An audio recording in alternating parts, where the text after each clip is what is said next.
Hello students, welcome to WB online home tuition. আশা করি তোমরা সবাই ভালো আছো। তো আজকে আমি তোমাদের সাথে শেয়ার করব পশ্চিমবঙ্গ মধ্যশিক্ষা পর্ষদের নবম শ্রেণীর Ryan Martin English question bank solve 2024। তো আজকে আমরা যে পেজটি আলোচনা করব, রামকৃষ্ণা মিশনস বিদ্যাভবন এসএস মেদিনীপুর। তো এখানে একটি রিডিং কম্প্রিহেনশন সিন দেওয়া আছে। তো আমরা পুরো সিনটির কোশ্চেন অ্যান্সারগুলি আলোচনা করব। তো যারা এখনও প্রথম দিকের ভিডিওগুলি দেখোনি, তো অবশ্যই ভিডিওটির ডেসক্রিপশন বক্সে প্লে লিস্টের লিঙ্ক দেওয়া আছে, তো তোমরা সেখানে গিয়ে একবার চেক করে আসতে পারো। তো আমরা সরাসরি চলে আসলাম কোশ্চেন অ্যান্ড অ্যান্সারে। তো এখানে দেখো, এ দাগের choose the correct alternative to complete the following sentence. তো এখানে সঠিক উত্তরগুলি নির্বাচন করতে হবে। তো শেঠজি গেভ দ্য পর্টার। তো শেঠজি পর্টারকে দিয়েছেন 1 আনা না 2 আনা না 6 আনা না 4 আনা। তো এখানে সঠিক উত্তরটি হবে ডি, 4 আনা। তো এরপরে দেখো দুইয়ের দেখো, the fruit vendor was given. ফল বিক্রেতাকে দিয়েছিলেন কত? এখানে 3 আনাস না 1 আনাস না 4 আনাস না 5 আনাস। তো এখানে সঠিক উত্তর হবে বি, 1 আনা। এরপরে 3-এর দাগের, the train was about to. তো ট্রেনটি প্রায় ছিল, তো এখানে ট্রেনটি কোথায় ছিল? Leaves the station. তো রাইট দ্য আনসার হবে ডি। ওকে, মানে স্টেশন ছেড়ে চলে গেল আর কি। তো 4-এর দাগে দেখো, the whole episodes ended with a sense of. পুরো পর্বটি একটি অর্থে শেষ হয়েছে, সেটা হলো রাইট দ্য আনসার হবে রিসেন্টমেন্ট, বি। ওকে, মানে একটি বিরক্ত বা বিরক্তি অবস্থায়। তো এরপরে দেখো 5-এর দাগে, the cartoon of Sethji made by the narrator made Sethji film. তো কথক দ্বারা তৈরি শেঠজির কার্টুন শেঠজিকে কি অনুভব করেছিল? এখানে রাইট দ্য আনসার হবে বি, হ্যাপি। ওকে, তো এরপরে দেখো বি দাগের, Sethji angrily looked at the persisting vendor and told him. তো শেঠজি ক্ষুব্ধভাবে অবিরত বিক্রেতার দিকে তাকিয়ে কি বললেন? যা যা take rest. The Sethji scold at him. তো when the vendor was pleading Sethji was looking. তো যখন বিক্রেতা অনুরোধ করেছিল, শেঠজি তাকিয়েছিলেন out of the window at goods স্টেন on the other side. Okay, তো নেক্সট দেখো 3-এর দাগের, for the vendor all the passengers of the compartment were. তো বিক্রেতার জন্য বগির সমস্ত যাত্রী ছিলেন hat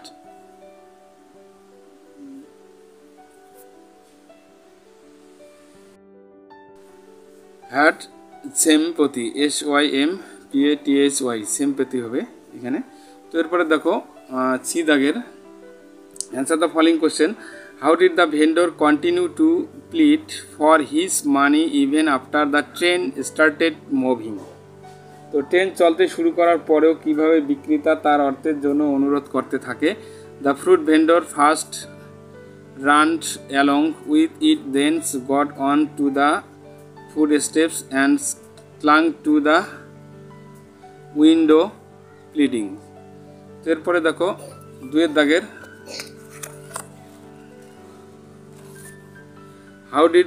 How did Sheji try to justify his behavior towards the fruit vendor? তো শেঠজি কিভাবে ফল বিক্রেতার প্রতি তার আচরণকে ন্যায়সঙ্গত করার চেষ্টা করেছিলেন? তো Sethji turn it round to all of us and began to justify himself. It he did not want to help me to get cap back. তো এরপরে দেখো এখানে একটি 2-এর দাগের, read the poem given below and answer the questions. তো এখানে 2-এর দাগের এখানে একটি পোয়েম দেওয়া আছে, তো আমরা পোয়েমটিরও সরাসরি চলে যাবো কোশ্চেন অ্যান্ড অ্যান্সারে। তো এ দাগের, choose the correct alternative to complete the following sentence. তো the body of the snake was. তো সাপের শরীর ছিল কোল্ড না ডার্ক না স্প্লেন্ডিড না অল অফ দিস। তো এখানে কোল্ড, ডার্ক, স্প্লেন্ডিড তিনোটাই হবে। তো সঠিক উত্তর হবে D. Okay, all of this. তো এরপরে 2 দেখো, the scales of the snake glassed under the. তো সাপের আঁশের নিচে চকচকে ছিল, কিসের জন্য চকচক ছিল? এখানে রাইট দ্য আনসার হবে সি, সান, সূর্যের জন্য। The poet and her companions were dash under the autumn's sky. তো এটা সঠিক উত্তর হবে বি, ওয়াকিং। ওকে, মানে কবি ও তার সঙ্গীরা মানে আকাশের নিচে হেঁটে যেতেছিলেন আর কি। তো এরপরে দেখো 4 দাগের, after the snakes passed by the poet and her companion felt. তো সাপ চলে যাওয়ার পর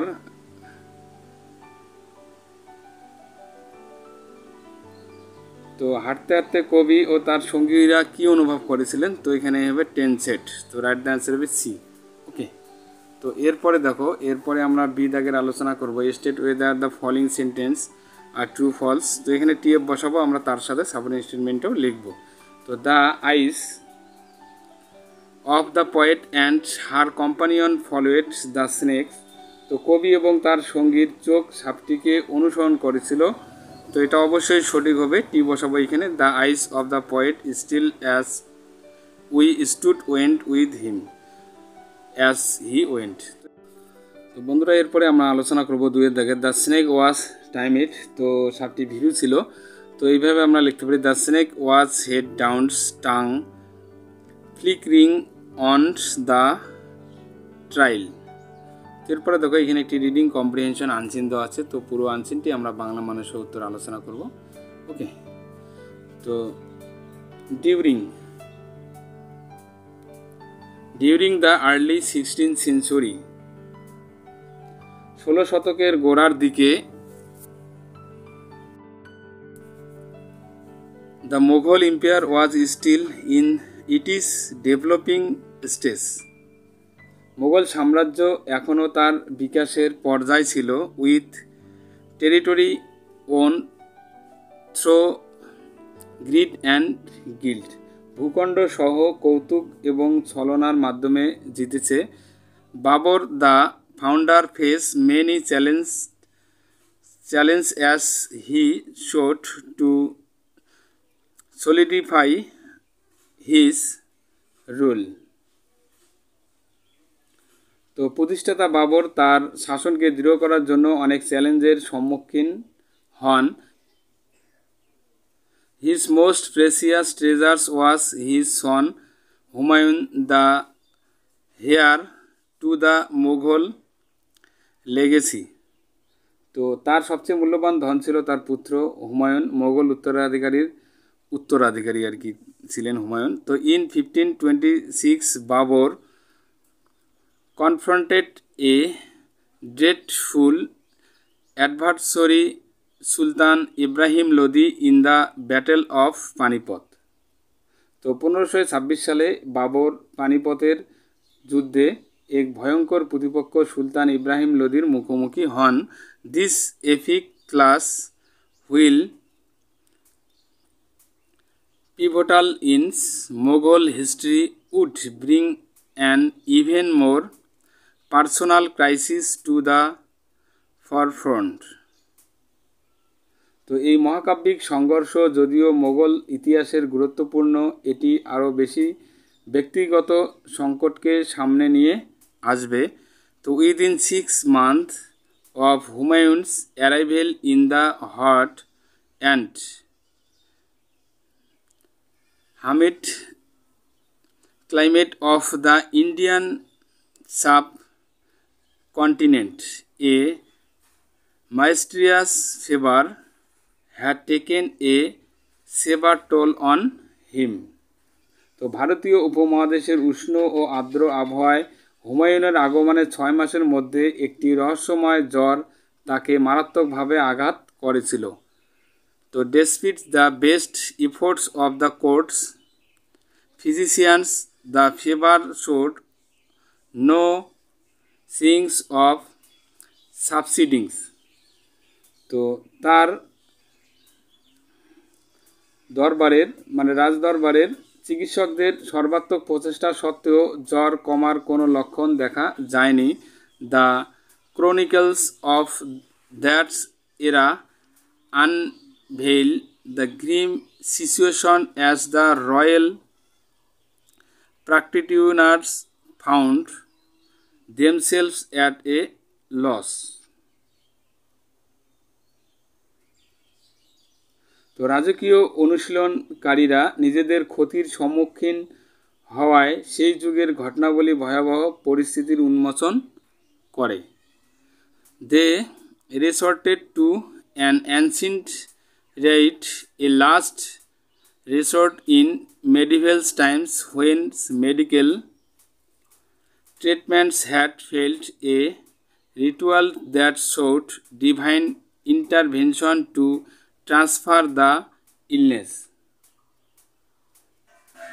তো তারা একটি প্রাচীন আচারের অবলম্বন করেছিল মধ্যযুগীয় সময়ে, একটি শেষ অবলম্বন যখন চিকিৎসাগুলি ব্যর্থ হয়েছিল, একটি আচার যা অসুস্থতা স্থানান্তর করার জন্য ঐশ্বরিক হস্তক্ষেপের চেষ্টা করা হয়েছিল।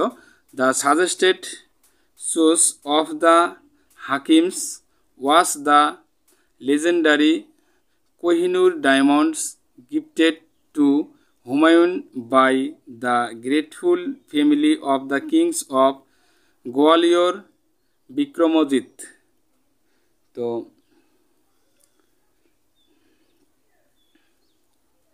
তো হাকিমদের প্রস্তাবিত পছন্দ ছিল কিংবদন্তি কোহিনুর হীরা, যা হুমায়ুনকে উপহার দিয়েছিল গোয়ালিয়র রাজা বিক্রমাজিতের কৃতজ্ঞ পরিবার।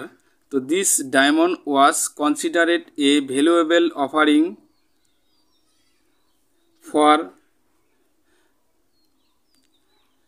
হিলিং।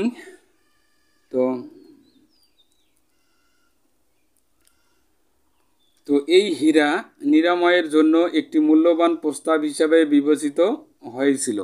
তো হাউএভার, যাই হোক, Babur dervished at heart saw the diamond as an inadequate exchange for his son's life. তো যাই হোক, বাবর হৃদয়ে একজন দরবেশ হীরাটিকে তার ছেলের জীবনের জন্য অপর্যাপ্ত বিনিময় হিসেবে দেখেছিলেন।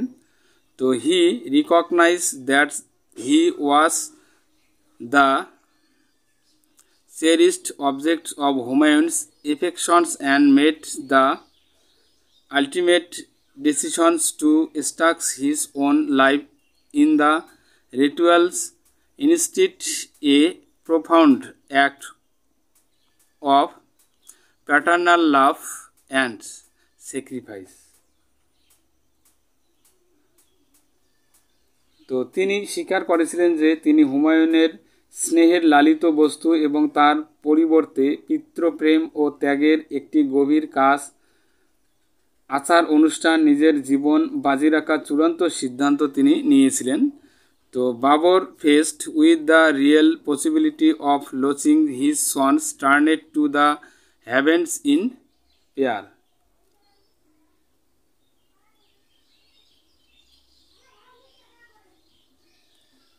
তো বাবর তার ছেলেকে হারানোর বাস্তব সম্ভাবনার মুখোমুখি হয়ে প্রার্থনায় স্বর্গের দিকে ফিরে গেলেন।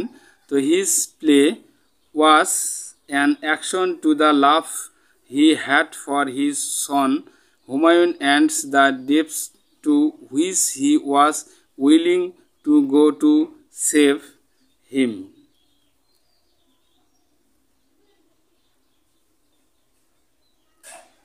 তো তার আবেদন ছিল তার ছেলে হুমায়ুনের প্রতি তার ভালোবাসা এবং তাকে বাঁচানোর জন্য তিনি যে গভীরতায় যেতে ইচ্ছুক তার প্রতি একটি পদক্ষেপ। তো in the scorching heat of an unbearable seasons with his own body aflamed from a relentless illness, the weakened and feverish Babur found himself at his son Humayun's beside. তো এক অসহ্য ঋতুর প্রচণ্ড গরমে দুর্বিষহ অসুস্থতার নিজের শরীরে জ্বলন্ত দুর্বল ও জ্বরে আক্রান্ত বাবর নিজেকে তার ছেলে হুমায়ুনের শয্যায় দেখতে পান। তো in A touching and desperate act he circled Humayun's beds not once but thrice. তো মর্মস্পর্শী এবং মরিয়া অভিনয়ে তিনি হুমায়ুনের বিছানায় একবার নয় তিনবার প্রদক্ষিণ করেছিলেন। With a heartfelt plea he carried out that if life can be traded for life, then he would offer his life in exchange of his dearest son Humayun. তো আন্তরিক নিবেদন করে তিনি চিৎকার করে বলেছিলেন যে যদি জীবনের বিনিময়ে জীবন দেওয়া যায় আর কি, তবে তিনি তার প্রিয় পুত্র হুমায়ুনের বিনিময়ে তার জীবন উৎসর্গ করবেন। ওকে, তো বন্ধুরা তাহলে আমরা আনসিনটি একটু রিডিং পড়লাম বাংলা মানে সহ। তো এরপরে এ দাগের choose the correct alternative to complete the following sentence. তো এখানে সঠিক উত্তরগুলি নির্বাচন করব। Within 6 months of coming to India Humayun had. তো ভারতে আসা 6 মাসের মধ্যে হুমায়ুন মানে কিসে আক্রান্ত হন? অ্যান আননন ফিভার, এক অজানা জ্বরে আক্রান্ত হন। ওকে, তো এরপরে দেখো দ্য হাকিমস ওয়ার দ্য। তো হাকিমরা ছিলেন, তো রাইট দ্য আনসার হবে সি, রয়্যাল ডক্টর, রাজকীয় ডাক্তার ছিলেন তারা। তো বাবর ফট against Sultan Ibrahim Lodi in. তো বাবর এবং ইব্রাহিম লোদির মধ্যে যে যুদ্ধটা হয় সেটা হলো 1526, রাইট দ্য আনসার হবে এ। ওকে, 1526 খ্রিস্টাব্দে প্রথম পানিপথ যুদ্ধ হয়। তো এরপরে দেখো চারের দাগের the kings of Gwalior gifted the Kohinoor to. তো গোয়ালিয়র রাজা বিক্রমাজিৎ তো কোহিনুর হীরাটি গিফট করেছিলেন কাকে? হুমায়ুনকে। ওকে, এরপরে অ্যাট হার্ট বাবর ওয়াস। তো হৃদয়ে বাবর ছিল এ রিলিজিয়াস মুসলিম, মানে একজন ধার্মিক মুসলিম ছিলেন তিনি। এরপরে চারের দাগের according to the court doctors of a valuable sacrifice in return of healings was. তো আদালতের চিকিৎসকদের মানে মতে আর কি নিরাময়ের বিনিময়ে একটি মূল্যবান বলিদান ছিল, সেটা হবে রাইট দ্য অ্যান্সার হবে D, the life of Babur, বাবরের জীবন। ওকে, এরপরে বি দাগের এখানে আমরা টিএফ বসাবো, তার সাথে আমরা সাপোর্টিং স্টেটমেন্টগুলি লিখব। ওকে,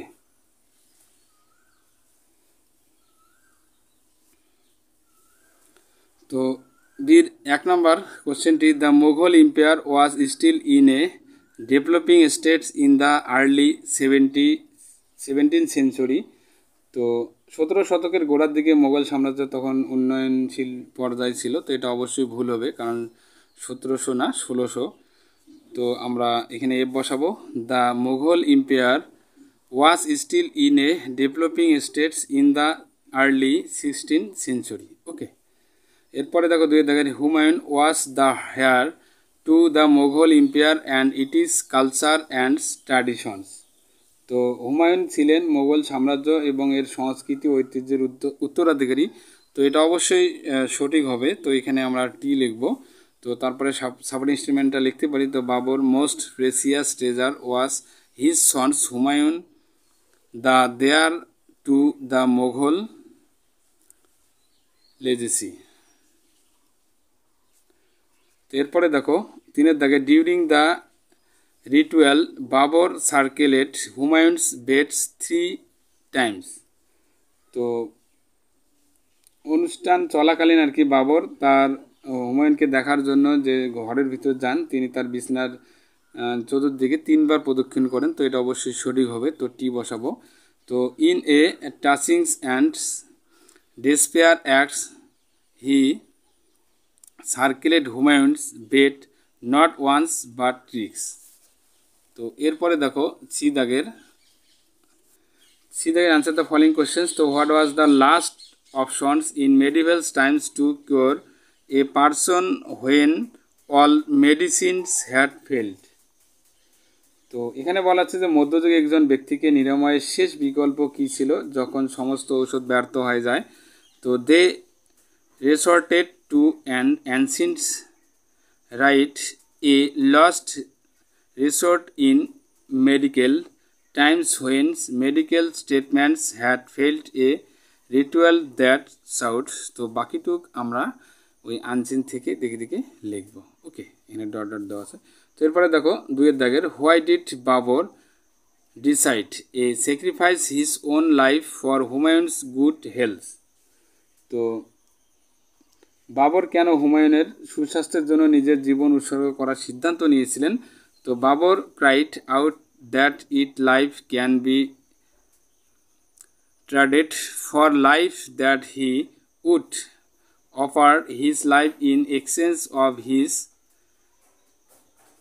ডিয়ারেস্ট সন্স হুমায়ুন। ওকে, তো এরপরে দেখো তিনের দাগের what did Babur's plea to the heavens for Humayun symbolise. তো হুমায়ুনের জন্য স্বর্গের কাছে বাবরের আবেদন কিসের প্রতীক ছিল। তো Babur faced with the real possibility of losing his son turned to the heavens in prayer.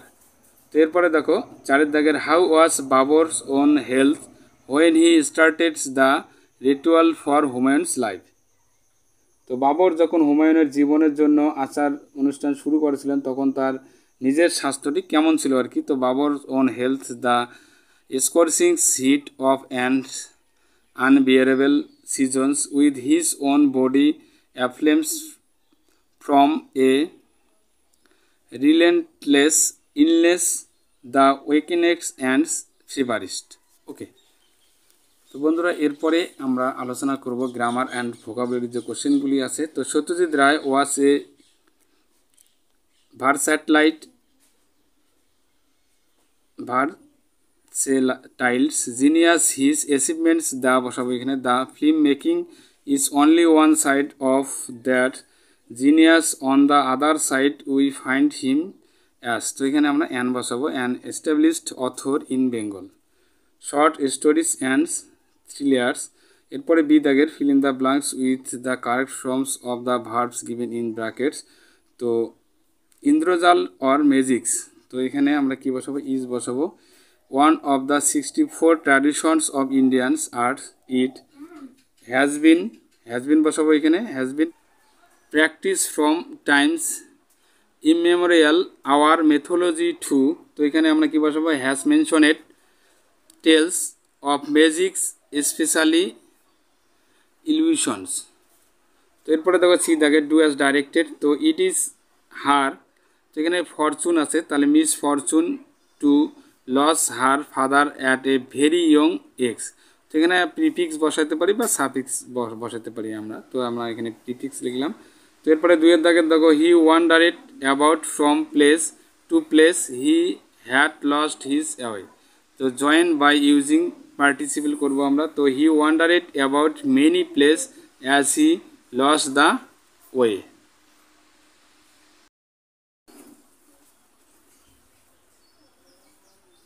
তো এরপরে তিনের দাগের Sheela said to Ronit can you give me your camera. তো change the mode of narration তৈরি করব।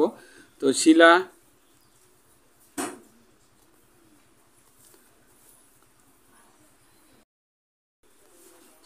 asked Ronit if she could give me your camera লিখবো এখানে। তো এরপরে দেখো Mr Sen's president over the meeting. তো চেঞ্জ দ্য ভয়েস চেঞ্জ করবো। তো এটাকে আমরা এইভাবে লিখতে পারি the meetings was president over by Mr Sen. তো এরপরে দেখো পাশের দাগের our school is the oldest in this area. তো ইউজিং কম্পিটিটিভ ডিগ্রি তৈরি করবো এটাকে আমরা। তো আওয়ার স্কুল, তো আওয়ার হাউস হয়েছে এখানে, তো এখানে আমরা আওয়ার স্কুল লিখবো।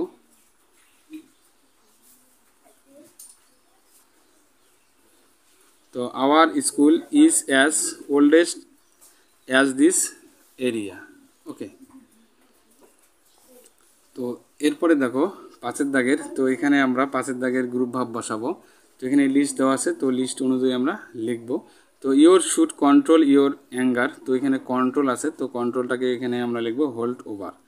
তো এরপরে দেখো I will soon overcome my difficulties, তো এখানে ওভারকাম দেওয়া আছে, তো ওভারকাম থাকলে আমরা কি লিখবো গেট ওভার লিখবো এখানে। তো এরপরে 3 দাগে দ্য রবার ফরসিবলি ইন্টারেড দ্য হাউস, তো এখানে ফরসিবলি ইন্টারেড দেওয়া আছে ভেঙে ঢোকা, তো এখানে ব্রোক ইন্টু, যেহেতু এখানে পাস্ট করা আছে তো আমরা এখানে ব্রেক ইন্টু আছে, তো ব্রেকটাকে ব্রোক ইন্টু লিখব।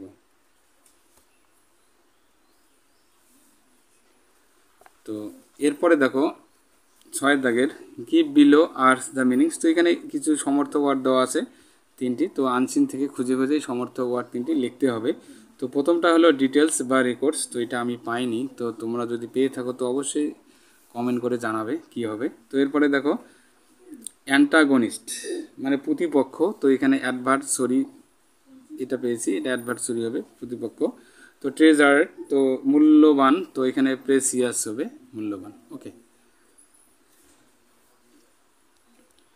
তো এরপরে দেখো রাইটিং স্কিল দেওয়া আছে 7 দাগে write a letter to the editor of English daily about the poor condition of Rhodes in your locality, তো তোমার এলাকায় রাস্তায় বেহাল দশা সম্পর্কে একটি ইংরেজি দৈনিকের সম্পাদককে একটি চিঠি লিখতে বলা হচ্ছে।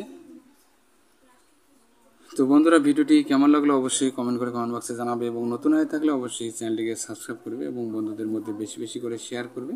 তো তাহলে আজকে এই পর্যন্ত থাক, সবাই ভালো থাকবে, happy next day. Please subscribe my channel. আমার ভিডিও দেখার জন্য তোমাদের সবাইকে অসংখ্য ধন্যবাদ।